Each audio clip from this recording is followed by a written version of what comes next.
आपको अंग्रेजों के जमाने का जेलर याद है? जी हाँ, फिल्म शोले का एक ऐसा किरदार जिसे असरानी ने जीवंत कर दिया था।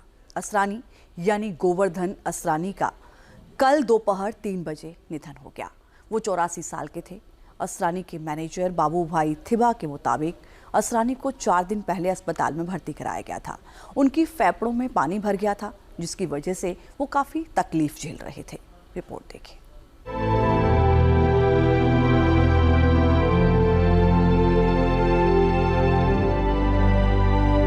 अंग्रेजों के जमाने के जेलर अपने चाहने वालों को हमेशा हमेशा के लिए छोड़कर चले गए। फिल्म शोले का एक किरदार, वो जेलर जिसका तकिया कलाम था, हम अंग्रेजों के जमाने के जेलर हैं, हमेशा के लिए अलविदा बोल गया।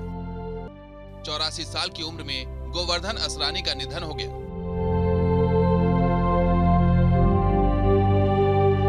जुहू के आरोग्य निधि अस्पताल में 20 अक्टूबर को दोपहर करीब 3 बजे उन्होंने आखिरी सांस ली।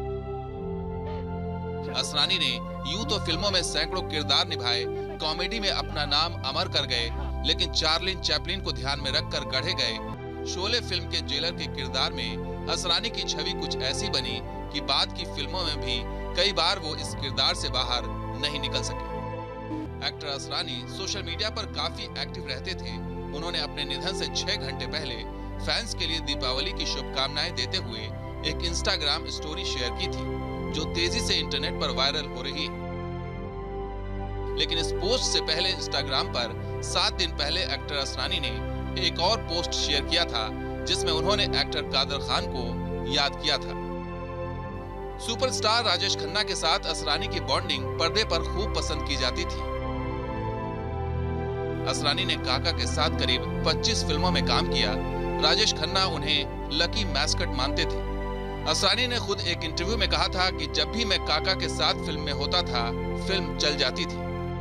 असरानी को पहला बड़ा मौका 1967 में फिल्म हरे कांच की चूड़ियां से मिला। इसके बाद उन्होंने 1971 में आई फिल्म गुड्डी और 1972 में आई फिल्म परिचय में काम किया। इन फिल्मों में शानदार कॉमेडी से उनकी पहचान बनी। इस दौर में असरानी ने बतौर साइड कॉमेडियन खुद को मजबूती से स्थापित कर लिया। 1972 से 1985 का दौर असरानी की एक्टिंग का गोल्डन पीरियड कहा जाता है। करीब 14 साल के इस समय में असरानी का करियर चरम पर पहुंच गया था। उन्होंने फिल्म छोटी सी बात, आज की ताजा खबर, अभिमान, बावर्ची, शोले, चुपके चुपके और रोटी जैसी सुपरहिट फिल्मों में कॉमेडी के ऐसे रंग भरे जो आज भी याद किए जाते हैं।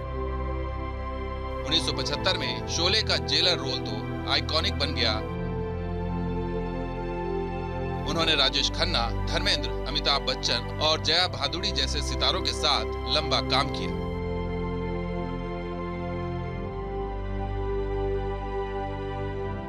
बॉलीवुड में असरानी के नाम से मशहूर एक्टर गोवर्धन असरानी का जन्म 1 जनवरी 1941 को जयपुर में हुआ था। उनकी शुरुआती पढ़ाई जयपुर के सेंट जेवियर स्कूल में हुई थी और बाद में उन्होंने राजस्थान कॉलेज से ग्रेजुएशन पूरी की। पढ़ाई के बाद असरानी ने रेडियो आर्टिस्ट के रूप में काम शुरू किया। फिर पुणे के फिल्म इंस्टीट्यूट में एडमिशन लिया। असरानी ने अपने करियर में 300 से ज्यादा हिंदी और गुजराती फिल्मों में काम किया और 5 दशकों तक फिल्म इंडस्ट्री का हिस्सा बने रहे। असरानी की पत्नी मंजू बंसल असरानी हैं, जिनके साथ वो कई फिल्मों में नजर आए थे। असरानी न केवल एक एक्टर थे, बल्कि एक राजनेता भी रहे। उन्होंने 2004 में कांग्रेस पार्टी की सदस्यता ली और लोकसभा चुनाव में सक्रिय रूप से हिस्सा लिया। लेकिन बॉलीवुड में उनकी शुरुआत आसान नहीं थी। उन्होंने जया भादुड़ी की फिल्म गुड्डी से डेब्यू किया, जो हिट रही और उनकी एक्टिंग को सराहा गया।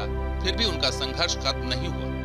कोमल नाहटा के शो में असरानी ने बताया था कि कई लोग, जिनमें गुलजार भी शामिल थे, उन्हें कमर्शियल एक्टर नहीं मानते थे। गुलजार ने उनके चेहरे को अजीब बताकर रिजेक्ट कर दिया था।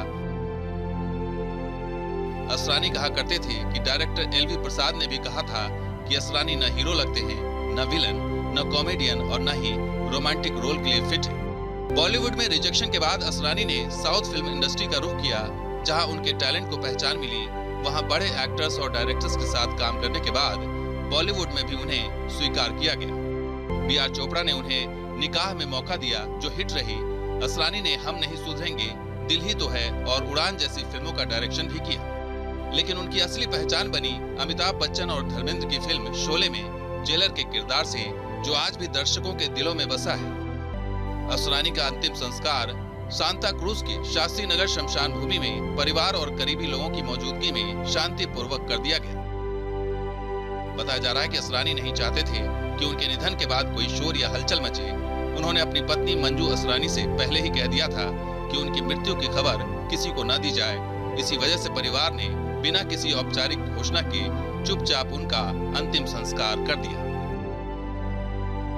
ये इत्तफाक ही है कि अपनी एक्टिंग और अनोखे अंदाज में कॉमिक टाइमिंग से सबको हंसाने वाले अंग्रेजों के जमाने का हंसोड़ जेलर खामोशी के साथ हमेशा के लिए चला गया। आज भले ही असरानी हमारे बीच न हो, लेकिन उनके ये किरदार हमेशा हमारे बीच रहेंगे और उनकी यादें ताजा करेंगे। Team news nation.